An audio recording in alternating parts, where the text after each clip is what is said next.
Types of capacitor, capacitor के प्रकार, types of capacitor.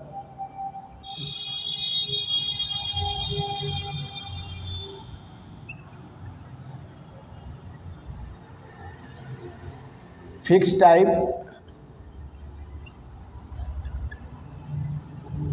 Capacitor और दूसरा है वेरिएबल कैपेसिटर।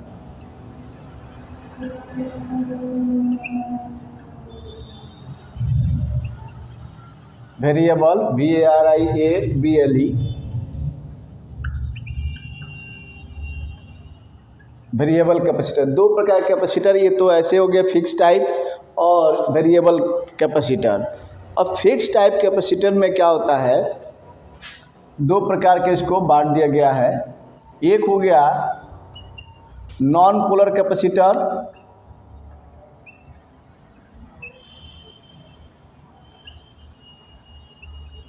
और दूसरा हो गया polar capacitor.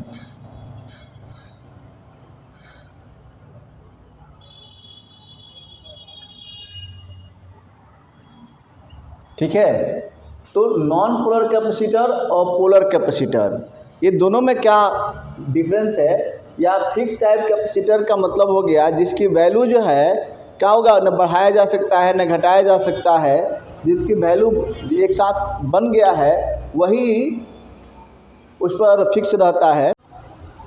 Fix type capacitor बता रहे थे कि फिक्स टाइप में कैपेसिटर में क्या होता है कि इसका मान जो है वैल्यू होता है वो फिक्स रहता है।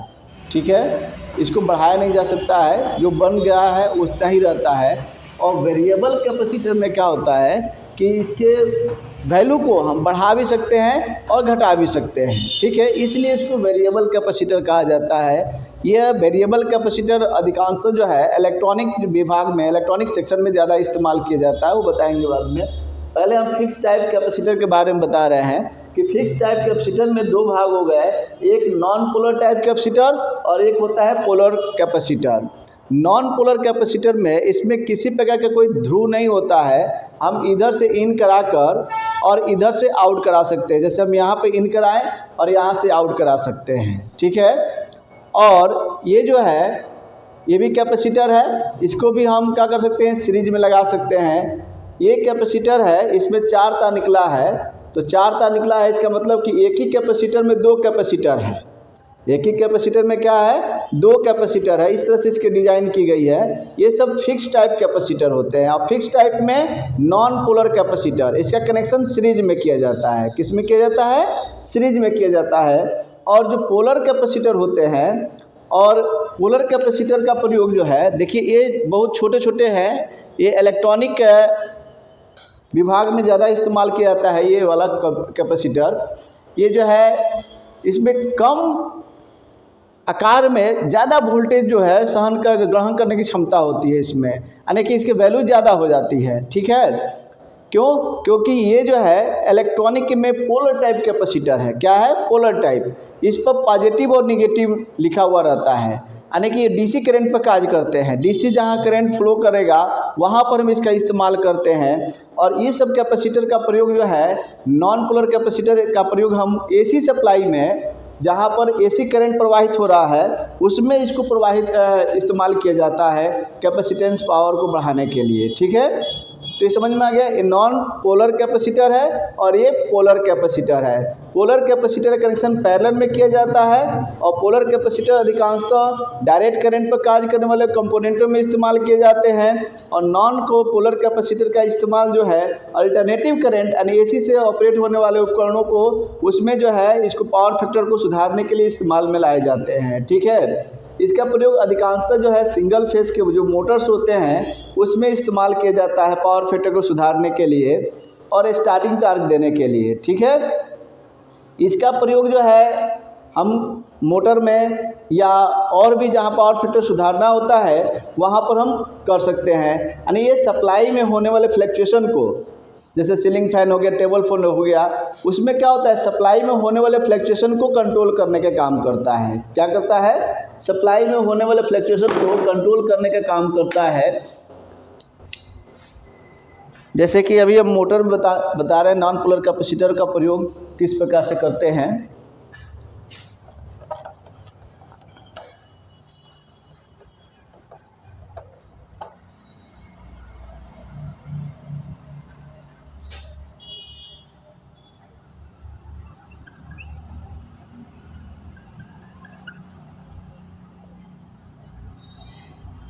और एक कैपेसिटर हो गया। कैपेसिटर का सिंबल इस तरह से होता है, यहाँ पर हम एसी सप्लाई दिए, अल्टरनेटिव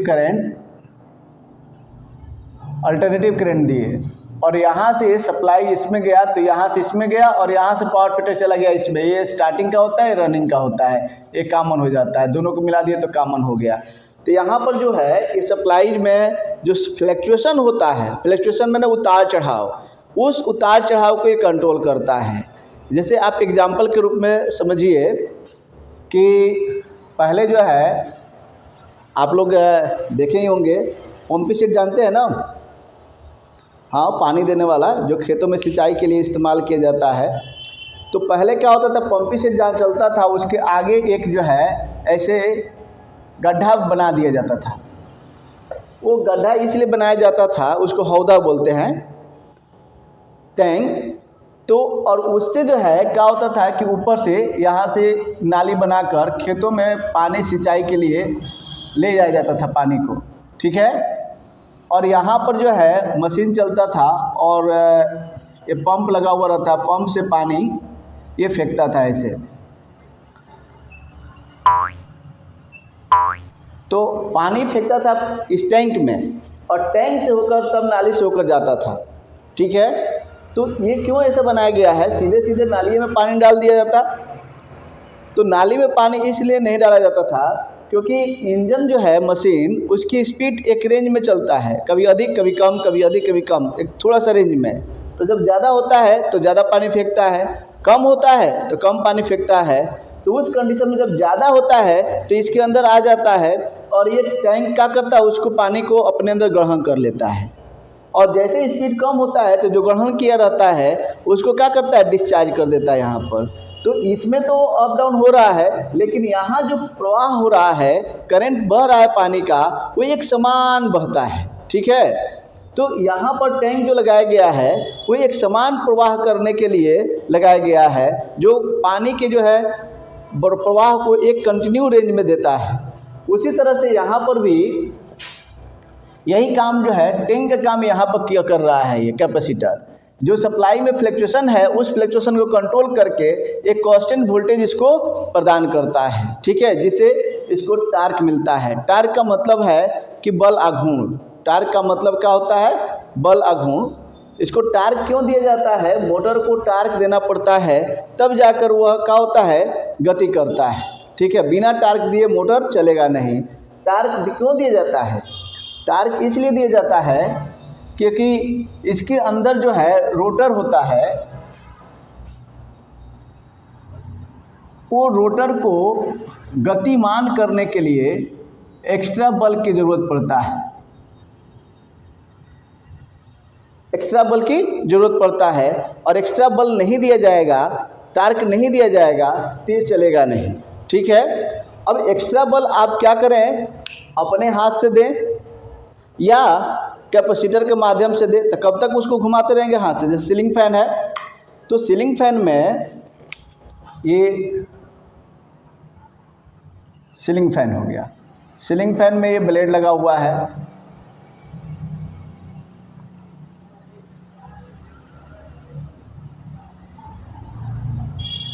और यहाँ पर ये सप्लाई का 2 तार निकला हुआ रहता है। यहाँ कैपेसिटर लगाते हैं, और एक के तार हम जो है न्यूट्रल दे देते हैं, और एक तार कैपेसिटर में आता है, दूसरा इसमें चला जाता है। यहाँ पर न्यूट्रल और यहाँ पर फेस दे देते हैं, ठीक है। तो अगर हम इसको नहीं लगाते हैं तब भी ये चलेगा, लेकिन क्या होगा, इस तरह से दे दीजिए तो इसको हाथ से घुमाना पड़ेगा। जब हाथ से घुमाएंगे तब जाकर चलेगा, ठीक है। लेकिन जब हम इसको लगा देते हैं कैपेसिटर को, तो एक तो सप्लाई में होने वाले फ्लैक्चुएशन को कंट्रोल करता है, और साथ में इसको टार्क भी देता है, एक गति प्रदान कर देता है, एक बल प्रदान कर देता है, जिससे ये घूमने लगता है, ठीक है। कभी कभी ये कमज़ोर हो जाता है तो ये काम करना बंद कर देता है, और जब हम उल्टा चलाएंगे तो उल्टा भी चलेगा, सीधा चलाएंगे तो सीधा भी चलेगा। हाथ से अगर उल्टा चला दिए, नहीं चल रहा है तो उल्टा चलने लगा, और सीधा चला दिए तो सीधा चलने लगेगा। तो समझ लीजिए कि ये कैपेसिटर खराब हो गया है, यानी कि कमज़ोर हो गया है। कमज़ोर मतलब वीक हो गया है, ठीक है। इसको कंडेंसर भी लोग बोलचाल की भाषा में कहते हैं, इसको कंडेंसर भी कहा जाता है, ठीक है।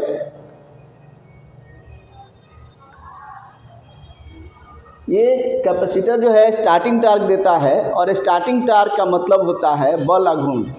स्टार्टिंग टार्क का मतलब क्या होता है? बल आघूर्ण। बल आघूर्ण क्या होता है? किसी अक्ष के परितः किसी पिंड को घूर्णन गति कराने के लिए जो बल दिया जाता है उसी को क्या कहते हैं? यानी कि स्टार्टिंग टार्क कहते हैं। क्या कहते हैं? Starting torque. अब बात आता है कि स्टार्टिंग टार्क क्यों दिया जाता है? स्टार्टिंग टार्क इसलिए दिया जाता है कि आप लोग न्यूटन का नियम पढ़े होंगे, जड़त्व का नियम। जड़त्व के नियम में क्या है कि न्यूटन ने कहा है कि जब कोई पिंड स्थिर अवस्था में है तो स्थिर अवस्था में रहना चाहता है, और जब गतिशील अवस्था में है तो गतिशील अवस्था में रहना चाहता है, जब तक इस पर कोई प्रतिक्रिया बल कार्य न करे। समझ में आया? अगर इसके जो है स्थिर अवस्था में है रोटर तो स्थिर अवस्था में रहना चाहेगा, और गतिशील अवस्था में है तो गतिशील अवस्था में रहना चाहेगा जब तक इस पर कोई प्रतिक्रिया बल कार्य न करे। ठीक है? तो इसलिए अगर स्थिर है तो उसे गतिमान करने के लिए एक्स्ट्रा बल देना पड़ेगा, और गतिमान हो गया तो रोकने के लिए भी एक्स्ट्रा बल लगाना पड़ता है, तब जाकर रुकता है। तो इस तरह से जो है ये कैपेसिटर भी काम करता है। स्टार्टिंग टार्क देना पड़ता है। क्यों देना पड़ता है? वही बताया ना कि न्यूटन का नियम, जड़त्व का नियम जिसको कहते हैं कि जब कोई पिंड स्थिर अवस्था में है तो स्थिर अवस्था में रहना चाहता है, और गतिशील अवस्था में है तो गतिशील अवस्था में रहना चाहता है, जब तक कि उस पर कोई प्रतिक्रिया बल कार्य न करे। ठीक है? अभी हम लोग का माइंड भी है, जैसे दिमाग है, या अगर आप स्कूल आते हैं तो कंटिन्यू आते रहते हैं, कॉलेज आते रहते हैं, तो आपको जो है जो बताया जा रहा है वो समझ में आने लगेगा धीरे धीरे। लेकिन जहाँ एब्सेंट हो जाएंगे उसके बाद फिर आएंगे तो फिर आपको जो है फिर आपको थोड़ा समझने में दिक्कत होने लगेगा। क्यों? क्योंकि जब आपका पहले अवस्था में आते हैं तो माइंड आपका स्थिर रहता है, उस अवस्था में नहीं आता है, गतिशील नहीं आता है। जैसे 2-3 दिन क्लास करते हैं फिर आपका जो है गतिशील अवस्था में आ जाता है, और फिर एब्सेंट हो जाने पर फिर वो स्थिर हो जाता है, तो फिर टार्क देना पड़ता है। तब जाकर फिर क्या होता है, वो जल्दी जल्दी समझने की कोशिश करने लगता है। तो इस तरह से जो है ये इस पर बल लगाना पड़ता है, स्टार्टिंग टार्क देना पड़ता है, और स्टार्टिंग टार्क देने के लिए ये कैपेसिटर का प्रयोग किया जाता है। ठीक है? अलग अलग जो है कैपेसिटर का हम कार्य क्या करते हैं, अलग अलग जो है कराते हैं। अब ये तो समझ गया मोटर में स्टार्टिंग टार्क देने के लिए इस्तेमाल किया जाता है। और वो मोटर जो है कौन कौन सा होता है जिसमें कैपेसिटर लगाया जाता है? ये सब नॉन पोलर कैपेसिटर है, और नॉन पोलर कैपेसिटर का कनेक्शन सीरीज में किया जाता है। किस में किया जाता है? सीरीज में। और वो कौन कौन से मोटर है जिसमें इस्तेमाल होता है? तो capacitor run induction motor, run induction motor.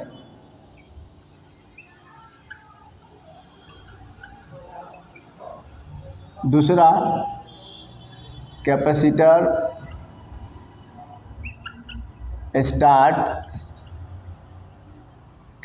Start induction motor, और तीसरा कैपेसिटर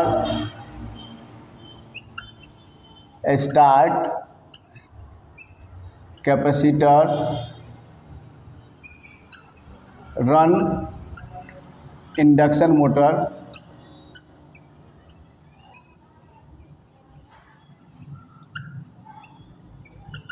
अब देखिए ये जो कैपेसिटर है, मोटर है, इन्हीं मोटरों में जो है हम कैपेसिटर का इस्तेमाल करते हैं, नॉन पोलर कैपेसिटर का।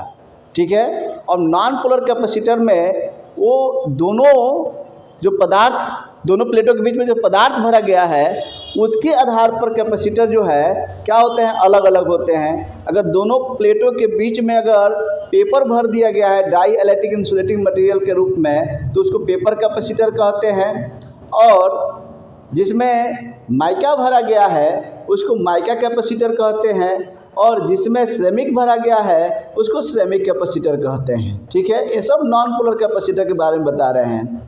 अब नॉन पोलर कैपेसिटर जो है मटेरियल के अनुसार, डाई इलेक्ट्रिक मटेरियल के अनुसार कितने प्रकार के हो गए, और इसको जो उपयोगिता के आधार पर, यूज के आधार पर ये कैपेसिटर 2 प्रकार के होते हैं। एक रनिंग कैपेसिटर होता है,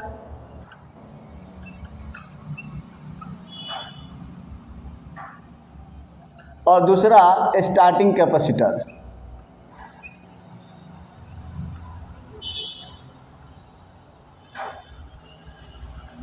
रनिंग कैपेसिटर और स्टार्टिंग कैपेसिटर, ये दोनों कैपेसिटर जो है मोटर के स्टार्टिंग वाइंडिंग के सीरीज में ही लगाए जाते हैं।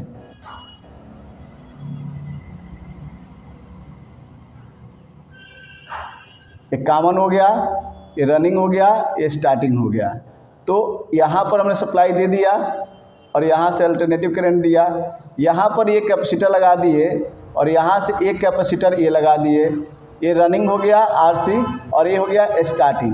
ये दोनों सीरीज में है, लेकिन स्टार्टिंग को क्या होता है, किसी न किसी माध्यम से इसको डिस्कनेक्ट कराना पड़ता है टार्क देने के बाद।